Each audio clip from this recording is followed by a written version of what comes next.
Hello there, and as usual, I'm Aaron from LastStandGamers, and welcome. Every now and then I work on a weapons project that just doesn't quite make it. I don't think it's as good as some of my other designs, but this was one that was actually quite surprising that I'm going to share with you.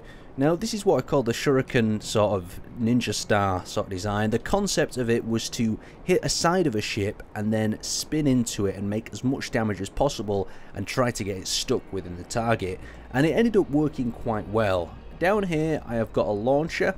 So this is just a basic setup of how you could make it work. So the idea is to get this spinning at such a velocity it'll cause multiple sorts of damage and wounds to a ship. So you can see we've just got a basic power pack. It runs on one gravity generator and a cube block. So we're pretty much simple on that aspect. So let's add a little bit of power to this and let's see it launch. So we're going to stick one on there and we can actually see the spin up speed of this.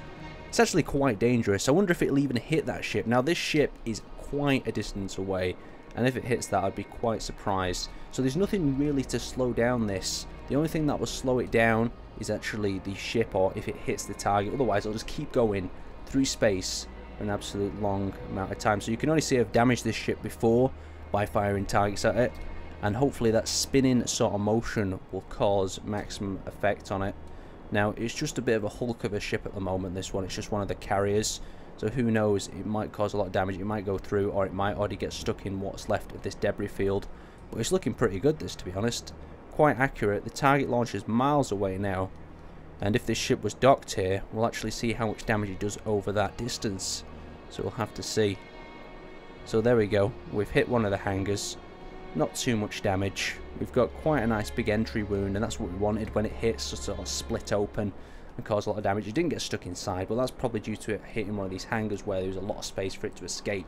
So developing the concept on a little bit further, I've added an explosive warhead, or a number of explosive warheads, to the actual center, just to see how much more damage something like that can actually do. So let's add a power generator and let's launch this thing. So we'll set that off, disable that. Let's watch this spin as it goes into the target. Now I'm expecting more damage, but I don't know if that shell will stop it. Okay. Better. Took out a much larger portion of the ship, but not really amazingly effective. The shell's pretty much intact. I don't know if the shell actually aided in it bouncing off with the actual explosive power, but still the warheads went off and caused a little more damage. We'll have to see what we can do.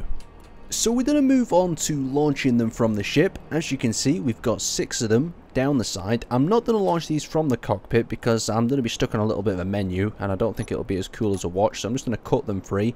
But really what you would do is just disable the merge block.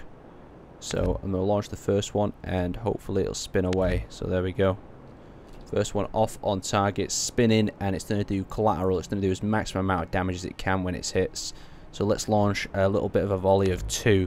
So probably the more that you fire, the more damage of course you're going to do. But what you're going to think about doing is how you're going to actually embed them in the target, because this is what these are actually designed to do, embed themselves within the target. As you can see, we've already got that going on already. Now let's fire 1 or 2 more, and we'll fire that one and we'll save that last one. So the longer they are down the chute, the more time they actually have to spin up. You can see the more dangerous they actually are when they leave.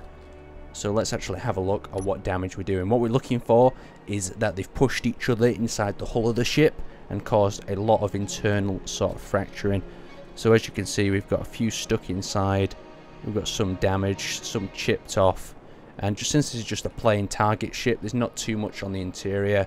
But you can actually already see how scary that damage could be to a larger sort of ship. And it's quite a simple little design that you can stick on the ship to actually do it. And that's what's quite surprising. If you targeted something important, maybe like an engine, you might be able to do even more damage. So let's have a go at firing that last one if I've set it up correctly. So we'll head back and we might be out of range of the ship, I'm not too sure. They seem to fly quite straight whatever you do.